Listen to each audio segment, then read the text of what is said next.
시편 119편 1절로 8절까지 말씀입니다. 제가 가진 성경으로는 구약성경 890쪽입니다.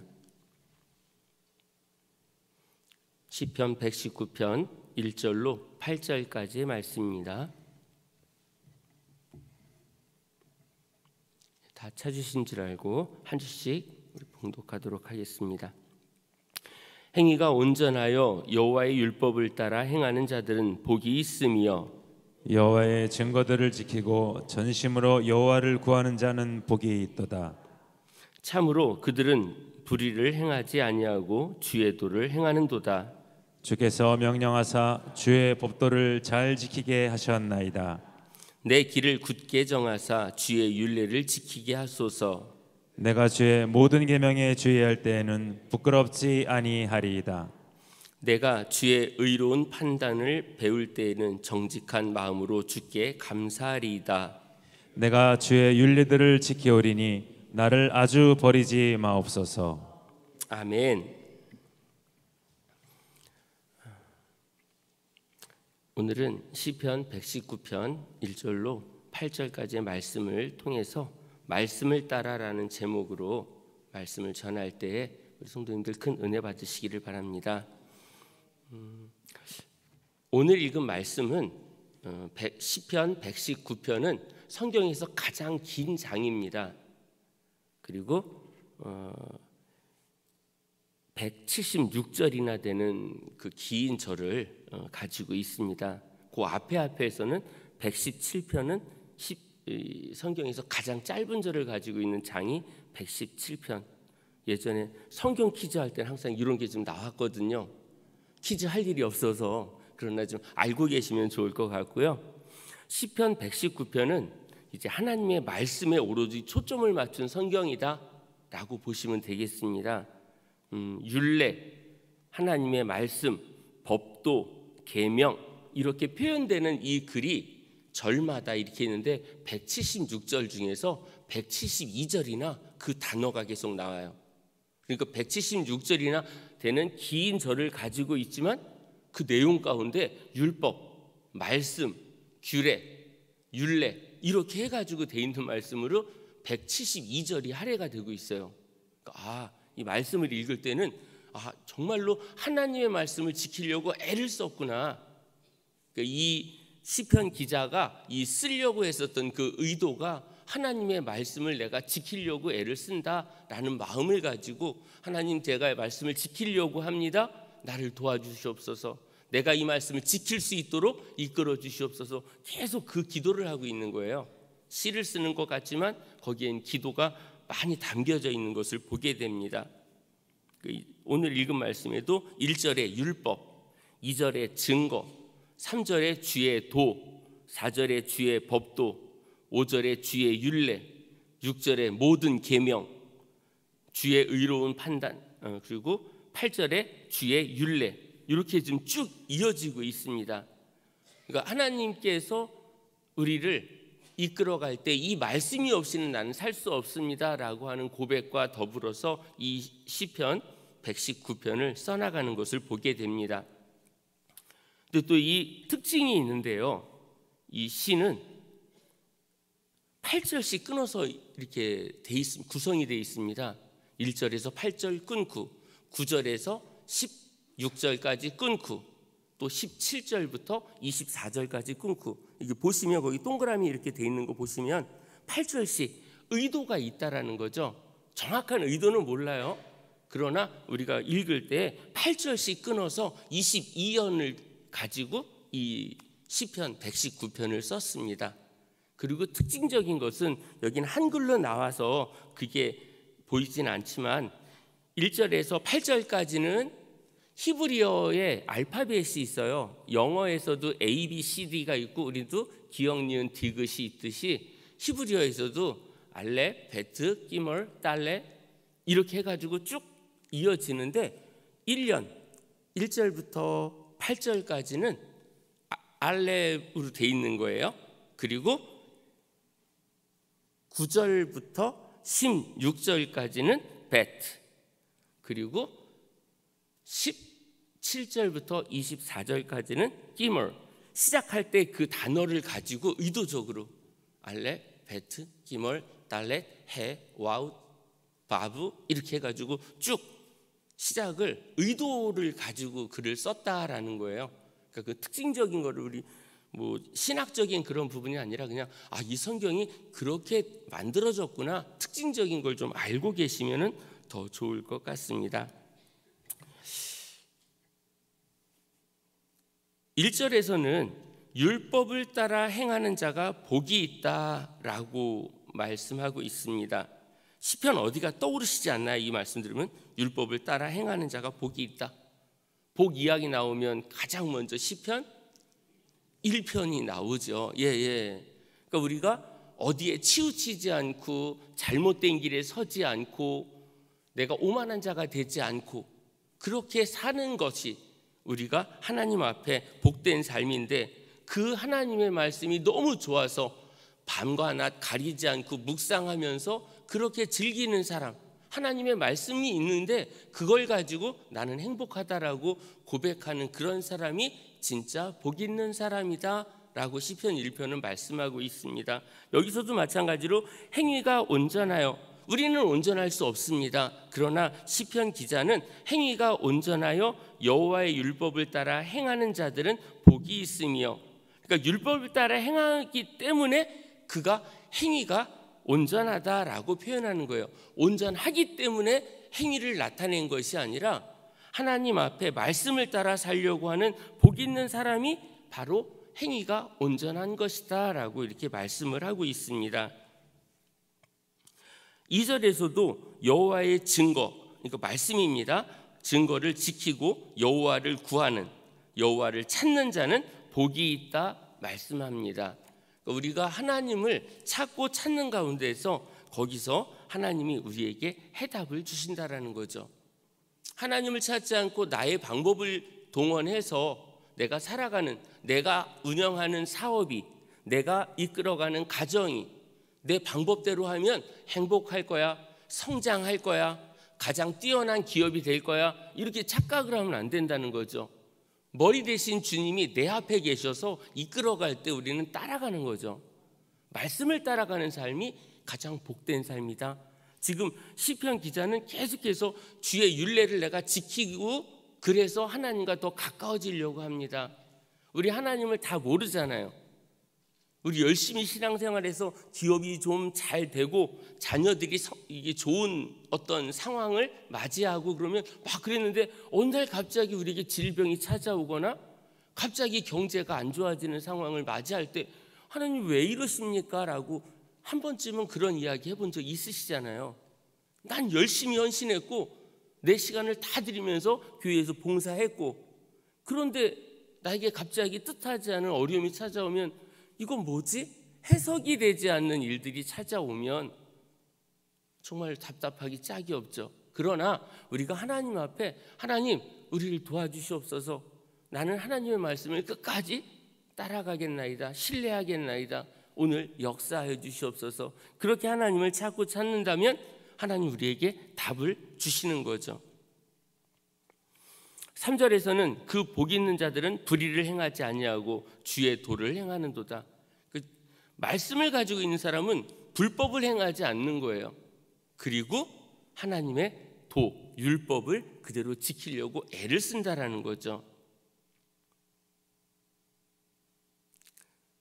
자녀를 대학교에 합격시키기 위해서 잘못된 방법을 선택해서 큰 불의를 일으켰던 사람들이 있는가 하면, 내가 사업을 하는데 저 사람들이 모르는 것들을 내가 속여가면서 내가 부를 축적한다든가 하는 걸 하나님은 기뻐하실 수가 없다라는 거죠. 편법이 아니라 하나님 말씀에 잣대에 놓고 예수님이라면 어떻게 하셨을까라는 질문을 던지면서 살아가는 거죠. 그렇게 한다 그러면 그 안에서 우리는 답을 찾을 수가 있습니다. 하나님이 주신 율법을 준행하겠사오니 나를 버리지 말아달라고 8절에 그렇게 고백을 합니다. 내가 주의 율례들을 지키오리니 나를 아주 버리지 마옵소서.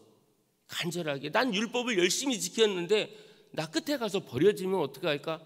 하나님, 저는 율례를 끝까지 지키려고 합니다. 저를 버리지 말아 주시옵소서. 시편 기자는 계속 율법에 초점을 맞춰요. 그 율법이 곧 하나님이라고 생각하는 거예요. 말씀이 육신이 되어 이 땅에 오신 분이 바로 예수 그리스도십니다.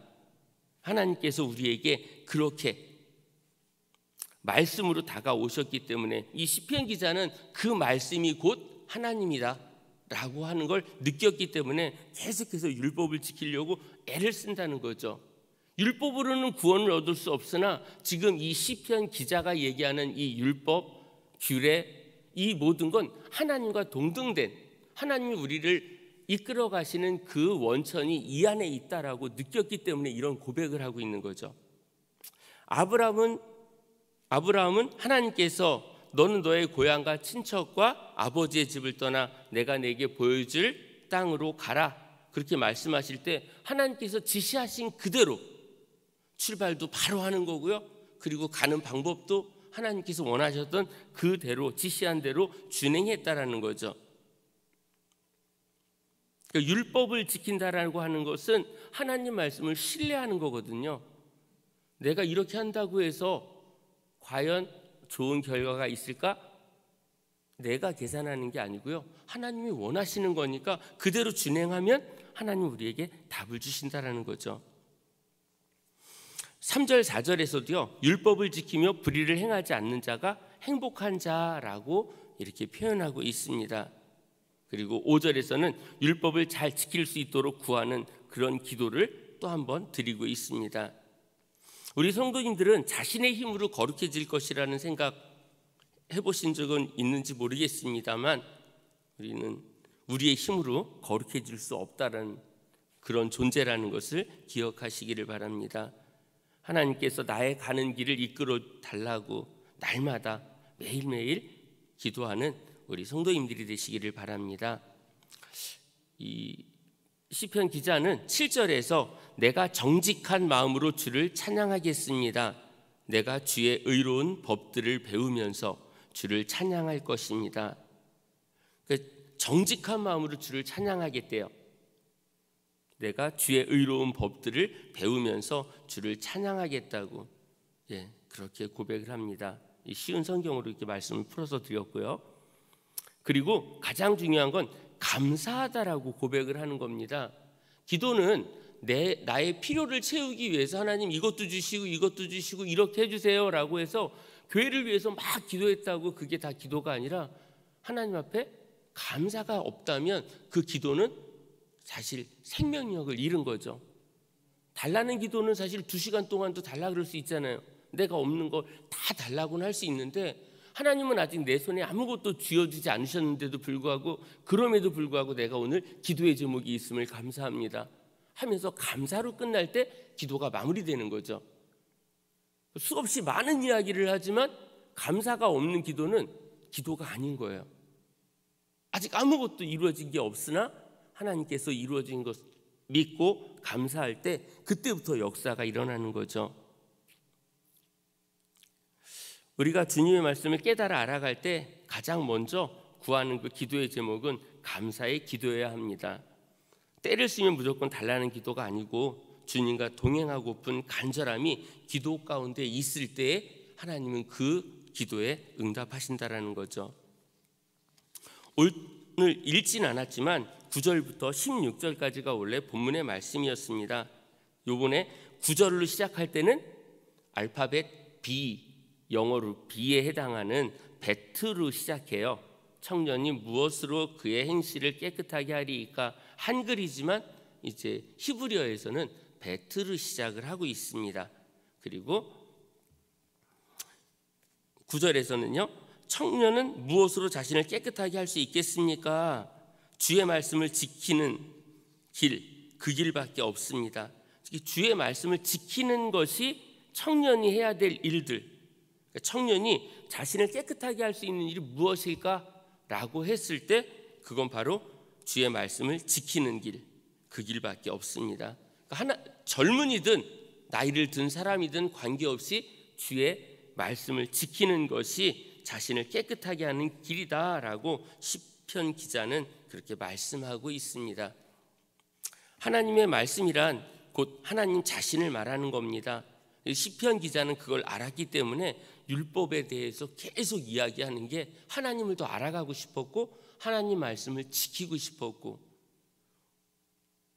그래서 그 말씀을 오늘 우리에게 주시고 있습니다. 자신의 뜻대로 사는 것이 아니라 주님의 뜻대로 사는 것이 참된 생명임을 시편 기자는 깨닫고 또 그렇게 살 수 있도록 하나님께 기도하고 있습니다. 대신 말씀이 짐이 되지 않고 말씀을 따라 사는 삶이 가장 큰 행복임을 시편 기자는 고백하고 있습니다. 5월 한 달을 이제 시작하면서 5월에는 정말 행복한 일들이 우리 성도님들 삶 가운데 가정에 일터에 넘치기를 원합니다. 하나님 말씀을 따라가려고 하다 보면 하나님이 그 뒤에 모든 일들을 평탄케 해주시는 것을 경험하리라 믿습니다. 복 있는 사람이 악인들의 꾀를 따르지 아니하고 죄인들의 길에 서지 아니하고 오만한 자들의 자리에 앉지 아니하는 것. 그래서 오직 여호와의 율법을 즐거워하여 그 율법을 주야로 묵상하는 자가 진정 복 있는 사람이다라고 성경이 말씀하고 있습니다. 율법이 즐겁다고 말하는 그 부분은 그 율법이 하나님이시기 때문이라는 거예요. 그 율법의 행위를 내가 했기 때문에 기쁜 게 아니라 그 율법 자체가 하나님이다, 이 고백이 있어야 그 율법을 지키려고 더 애를 쓰고 그 율법이 나에게 짐이 아니라 하나님과 동행하는 행복한 시간, 아름다운 시간이 된다라는 것을 시편 기자는 알고 있었던 것입니다. 시편 119편의 기자 역시 율법을 지키는 것이 복이다라고 이 말씀 가운데 계속해서 이 뒤로 이어지면서 이게 11일 동안 이어지는 이 말씀 가운데서 계속 그 율법 자체가 복이다라는 것을 말씀하고 있습니다. 우리 성도님들이 외부 환경으로 인해서 흔들리거나 나약해져서는 안 되고요. 다른 사람이 달려간다고 나도 달려가려고 하는 게 아니라 걸어가고 잠깐 멈추는 그 사이에도 기도하는 가운데 하나님의 세미한 음성을 들을 줄 아는 우리 성도님들이 되시기를 바랍니다. 특별히 사업을 하시는 우리 성도님들은 자신의 방법을 잠시 내려놓고 하나님께 지혜를 구하고 또 나와 함께 할 수 있는 아론과 훌과 같은 그런 나와 함께 할 수 있는 사람을 붙여달라고, 내 머리가 앞서지 않고 내 뜨거운 가슴 안에 하나님께서 사랑을 부어달라고 그렇게 기도하면서 하시는 사업이 정직하게 운영되는 귀한 사업이 되게 해달라고 위해서 기도하시면서 열심을 다하시고요. 우리 성도님들 가정의 모든 가족들이 건강하시고 자녀의 문제, 또 자녀들의 결혼의 문제, 또 노후와 관련되어 있는 여러 가지 문제들 다 하나님께 맡기면서 하나님이 통치해달라고 전적으로 매달려 기도하는 어린아이 같은 신앙을 소유하면서 날마다 하나님께 구하는 우리 성도님들의 삶이 되시기를 다시 한번 주님 이름으로 간절히 축원합니다. 같이 기도하시겠습니다. 좋으신 하나님, 은혜를 감사합니다. 오늘 시편 119편을 통해서 이제 하나님의 말씀을 너무 사모하여 그 말씀을 지키는 것이 진정 복임을 고백했던 시편 기자의 마음이 저희들의 마음이 되게 하시고, 우리는 얼룩진 삶을 살고 편협한 삶을 살지라도 우리 하나님께서 도와주셔서 우리의 삶이 오직 하나님 앞에 영광이 될 수 있도록 인도하여 주시옵소서. 흔들리지 않게 하시고 세상과 타협하지 않게 하시며 말씀에 잣대에 놓고 나의 삶을 조명해 나가게 하시고 하나님 앞에 온전히 영광 돌려드리는 귀한 5월이 될 수 있도록 인도하여 주시옵소서. 기도로 시작할 수 있도록 허락하셨사오니 매 순간 기도하며 하나님과 동행할 수 있는 저희들의 삶이 될 수 있도록 인도하여 주시옵소서. 하나님 앞에 정성을 모아드린 예물이 있사오니 주님 기뻐 받아주시고 하나님 앞에 드릴 수 있는 물질적인 모든 부분도 풍족해질 수 있게 하시고 서로 나누고 섬기는 가운데 동선 공동체가 더욱 든든히 세워져 갈 수 있도록 주께서 인도해 주시며 드려진 예물이 하나님 나라를 위해 아름답게 사용될 수 있도록 인도해 주시옵소서. 특별히 물질로 어려움 겪고 있는 우리 성도님들 그 마음도 위로해 주시고 또 채워지는 역사가 있게 하시며 육신의 고통 가운데 있던 우리 모든 성도님들의 그 육체 가운데도 주님께서 함께해 주셔서 치유함의 역사가 있도록 주님 도와주시고 인도해 주시옵소서. 새롭게 시작하는 저희들의 한 발 한 발이 은혜가 넘치는 귀한 걸음이 될 수 있도록 주님 도와주시고 인도해 주시옵소서. 이제는 예수 그리스도의 은혜와 하나님 아버지의 극진하신 사랑과 성령님의 감화감동 역사하심이 우리 성도인들의 사업장과 일터와 가정과 또 교회에서 헌신하는 모든 부분에서 하나님 앞에 충성을 다짐할 때에 정직하게 일하고 온전히 일하고자 결단하는 동선의 모든 가족들 머리 위에 이제로부터 영원토록 함께 계시기를 간절히 축원하옵나이다. 아멘. 우리 성도님들 이제 각자 기도하시다가 돌아가시겠습니다. 같이 기도하시겠습니다. 같이 주여 한번 부르짖고 기도하겠습니다.